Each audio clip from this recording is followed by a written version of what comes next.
एक गांव में शिंदे सुशीला नाम के बूढ़े दंपति हुआ करते थे। उनके बेटे का नाम मनोज था।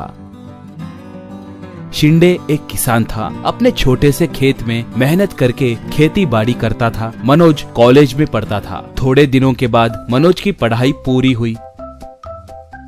एक बार मनोज पिता से, पिताजी मुझे पढ़ाने के लिए आपने बहुत मेहनत किया है। अब से मैं आपके कमाई से आगे की पढ़ाई पढ़ना नहीं चाहता हूँ। मैं शहर को जाकर वहाँ पर कोई ना कोई नौकरी करते हुए उन पैसों से प्राइवेट में पढ़ाई करूँगा, कहा। ये सुनकर उसके माँ और पिताजी मान गए।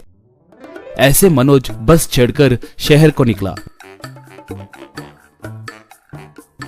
वहाँ पर वो रहने के लिए कोई कमरा मिलेगा क्या कहकर देखने लगा तो एक ट्रैफिक सिग्नल के पास थोड़े कार रुके हुए थे। एक कार में सूट बूट पहना हुआ एक आदमी स्टीयरिंग पे बेहोशी की हालत में दिखाई दिया। मनोज को शक होकर उस आदमी के पास जाकर सर सर सर कहकर उसे जगाने की कोशिश करने लगा, मगर वो आदमी होश में नहीं आ रहा था। मनोज तब ओ माय गॉड, लगता है हार्ट अटैक आया है सोचकर उन्हें बगल वाले सीट में बिठाकर वो ड्राइविंग सीट में बैठ गया। कार सीधे एक अस्पताल के पास रुकी। ऐसे उस आदमी को सही समय पे सही इलाज मिलने से वो जिंदा बच गया। मनोज उस आदमी के फोन को लेकर उसमें रहने वाले फोन नंबरों को कॉल करके उनके बारे में बताया। ऐसे उस आदमी की पत्नी और रिश्तेदार सब उस हॉस्पिटल के पास पहुँचे। थोड़ी देर के बाद वो आदमी होश में आया। डॉक्टर ने उस आदमी को मनोज के बारे में बताया। वो तब बेटा तुम कौन हो, सही समय पे आकर मेरी जान बचाए, तुम्हें बहुत धन्यवाद, कहा। उसकी पत्नी तब हाँ बेटा, अगर तुम ना होते तो क्या होता ये सोचकर ही डर लग रहा है, बोली।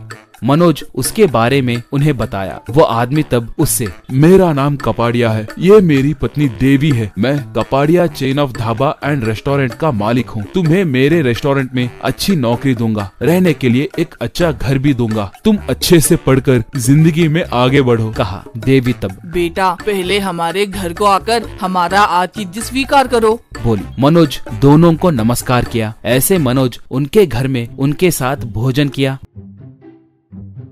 बाद में मनोज सर अब मैं निकलता हूँ, आपके सेहत का ख्याल रखना, कहा। तो कपाड़िया ठीक है, तुम जाकर हमारे गेस्ट हाउस में रहो, मैंने ड्राइवर को सब कुछ समझा दिया है, वो तुम्हें वहाँ पर ले जाएगा। कल हमारा मैनेजर आकर तुम्हें ऑफिस को ले जाकर ज्वाइन करवाएगा, बाय, कहकर हाथ मिलाने हाथ आगे बढ़ाया। मनोज हाथ बढ़ाया तो कपाड़िया उसके हाथ में हाथ रखते हुए उसके हाथ पे मौजूद तिल को देखा। कपाड़िया मनोज के हाथ को कस के पकड़कर पत्नी को दिखाते हुए ये हमारे बेटे के तिल के जैसे ही है ना, एक बार तुम भी देखो, कहा। मनोज को वहाँ पर क्या हो रहा है कहकर समझ में नहीं आ रहा था। पत्नी पास आकर देखकर हाँ ये हमारे बेटे का तिल ही है, ये जरूर हमारा खोया हुआ बेटा ही है, एक माँ होने के नाते मैं ये जानती हूँ, बोली। मनोज तब आप क्या बात कर रहे हैं, मुझे कुछ समझ में नहीं आ रहा है। मेरे माता पिता का नाम शिंदे और सुशीला है, वो हमारे गांव में रहते हैं, कहा। कपाड़िया तब नहीं बेटा, वो तुम्हारे सगे माँ बाप नहीं है, शायद तुम उन्हें मिले होंगे, कभी तुमने वो लोग तुम्हारे बारे में बात करते हुए सुना क्या, अच्छे से याद करो, कहा। मनोज याद करते हुए हाँ मैं उन्हें बचपन में कहीं मिला हूँ कहकर बात करने लगे तो मैंने सुना था, वही बात उनसे पूछे तो मैंने गलत सुना है कहकर ऐसे फिर एक बार मत पूछना है कहकर मुझे बोले थे, उसके बाद मैं भी वो बात भूल गया, कहा। देवी तब मैंने कहा था ना, यानी तुम हमारे बेटे ही हो, हमारा महेश बाबू हो तुम, कहकर उसे पकड़कर रोने लगी।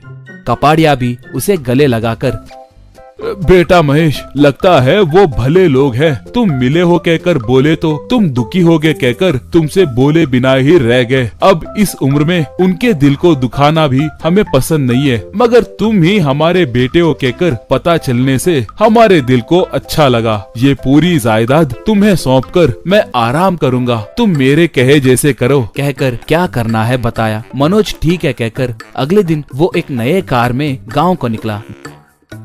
घर को आकर माँ, पिताजी मुझे एक अच्छी नौकरी मिली है, कंपनी कार में ले जाकर आपको अच्छा खाना खिलाऊंगा, मेरे साथ आइए, कहा। ऐसे वो उन दोनों को चढ़ाकर नए कार में कपाड़िया के ढाबे को ले गया। वहाँ पर वो सब मिलकर अच्छा भोजन किए। मनोज तब पिताजी इस कार को मैंने आपके लिए ही खरीदा है, अब से ये कार आपकी ही है, कहकर जो भी था वह सब उन्हें बताए। इतने में कपाड़िया और देवी भी वहाँ पर आए।